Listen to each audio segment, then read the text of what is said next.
Second. Hey, Keith. Hello. How are you? Good, good, good. How you doing? Good. I wanted to ask you if you would do this interview today for us for the National Siblings Day. And it's going to go on a couple of Facebook pages, and I'll tag you in it. So thank you so much for doing this. You're welcome. Anytime. Got a few questions for you. The first one is, tell us how you first learned about TCF. Well, my mother got involved with TCF early on after my sister passed. And eventually she became co-leader of the Staten Island TCF group. It actually took a number of years. I initially only went to like the special events like balloon launch, the walks, a picnic, really sort of just to be there for my mom. But so it took me a couple of years before I got involved and eventually became a facilitator for the Staten Island sibling group.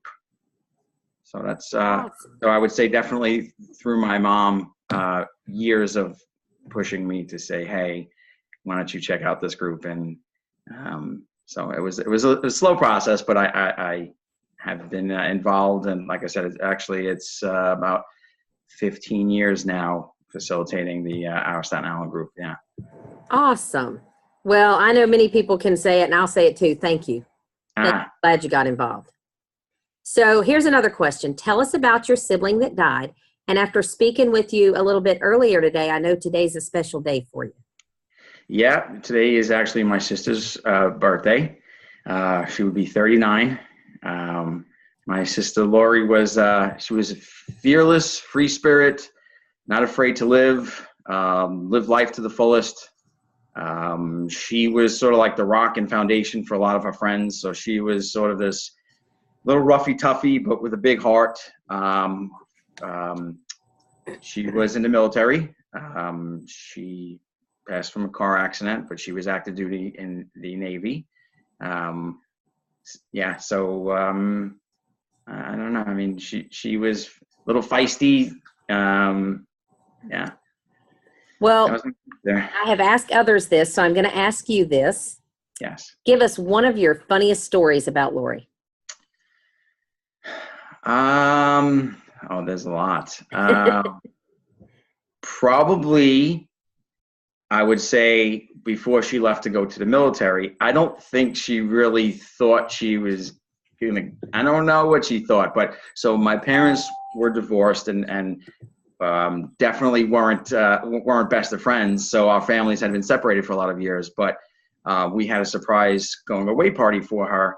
And when she walked in the door and saw both families there together, she was just in such shock that I think it had probably hadn't, in our lifetime, we had both families weren't together in one house. Nevertheless, everybody there, she walked in, she was so overwhelmed. She was like, it was funny to see how shocked she was, like, dumbfounded. It was great. It was a great moment. That's actually the picture that I post a lot where she's hugging me, where when she walked in the door, she was so surprised to see like my mom and my dad and our families all together. Wow. Yeah, because they were divorced when we were young, so we everything was always separated our whole lives.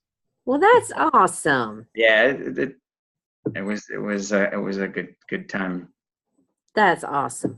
All right. In the TCF organization, you and I both have learned that siblings are often referred to as the forgotten mourners. How do you relate to that?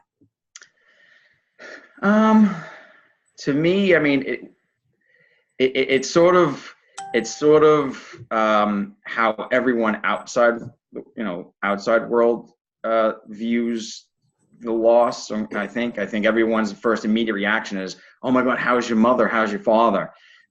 Nobody sort of sees the loss as equal, where oh, you've lost I can't imagine losing a child, but nobody ever seems to feel that way about losing a sibling, and they feel like, well, it's just like it's not like just your sibling, but it feels like society, even sometimes parents will I guess I don't want to say they compare losses, but they don't definitely, it seems that they don't treat it equally as a big of a loss to sibling as it is for, like, say, loss of a child. Absolutely. I completely agree. What have you found helpful within TCF?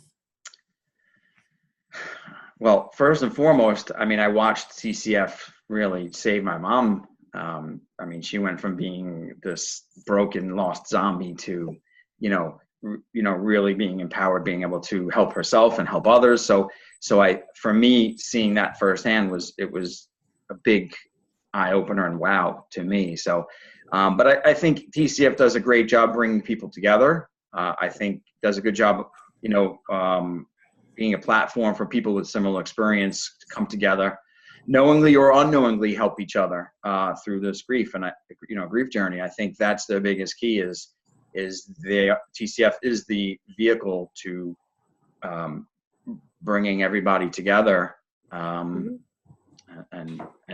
getting help whether they realize it or not. I think it's sometimes it's one of those, it's not like where you go to a car with a broken wheel and you get the wheel fixed and you can see, okay, wheel was broken, wheel's fixed. I think this is more of a long-term, you may not even notice, we can sometimes see with people, they come in broken and never, just zombied and miserable. And you start to see people change and loosen up and actually maybe crack a smile and laugh, and sometimes we have to explain to new people like, hey, don't be turned off because somebody's able to smile or to even laugh. Exactly. Because people will see that, new people sometimes see that and they're like, what's going on here?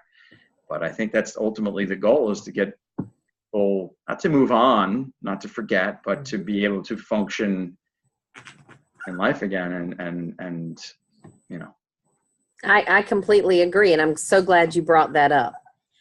What would you like people to know about being a bereaved sibling?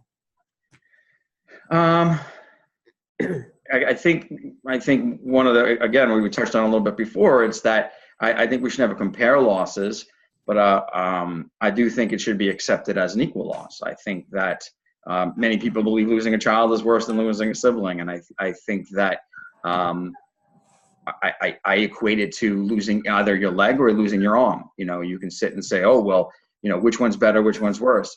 You don't really want to compare losses, but I think it needs to be more openly accepted that it is a major loss. It is a big deal to us, not just, secondary, where society seems to, again, never focuses on, hey, how are you doing? It's always, it will jump right to your parents. Yeah. Never once thinking twice. So I would say just sort of an acceptance that it is it leaves a huge hole in our life, and it has a bigger impact than society and most people will accept and give us that, that it is a big deal. Right. And I loved what you said at the beginning of that, when you said that it's not that our loss is we're not rating the losses or grading them. It's an equal loss. And right. I think that's very important. Absolutely. I mean, you will still hear, even parents sometimes will feel that their loss is somehow worse, or we wouldn't understand. And I think the message can be said back to them is that, right, we understand that it is a great loss for you, but it is also a great loss for us, and we want to equal at the table to say we both suffering and both sad, and absolutely. Just accepting that is important for the sibling group. Absolutely. Now, last question. What continues to bring you back to national and regional conferences? I like this question. It's because, it's not every day, you say, hey, I love going to a grief conference. That's sort of, most people will look at you and immediately tag you as weird. I think first and foremost, it's the people that bring me back. I believe the conference is more than just great workshops, great speakers, the food. I think it's become an annual event for me where it's all about my sister. Time where I get surrounded by by a lot of others that sort of get it. I use that word a lot. They get it, where I could feel as close to my sister as possible. It's just, I'm there really in honor of my sister, in memory of my sister. It's a place where I could feel safe and get to connect with others that are feeling very close to how I feel or have felt, about the loss of my sister. So again, I feel like it's a vehicle to, again, bring people together. So it's I think it's that. I mean, I have thought a lot about it. I'm like, how is it that you sort of miss it as soon as it's over? You're like, oh, I can't wait till next year already, and but I think it's that connection. It's that, everybody gets busy in their day-to-day life. And I think it's just really that dedicated time to really feel close to my sister. I think that would be amazing. I couldn't agree more. And Keith, I can't thank you enough for doing this interview with me. And I can't wait to see you at National. And I've got lots of things for you to do. Awesome. I can't wait. Before we leave, what is your workshop you're doing? I am doing, I think, 3 this year. How to start a sibling group. The sibling panel for siblings.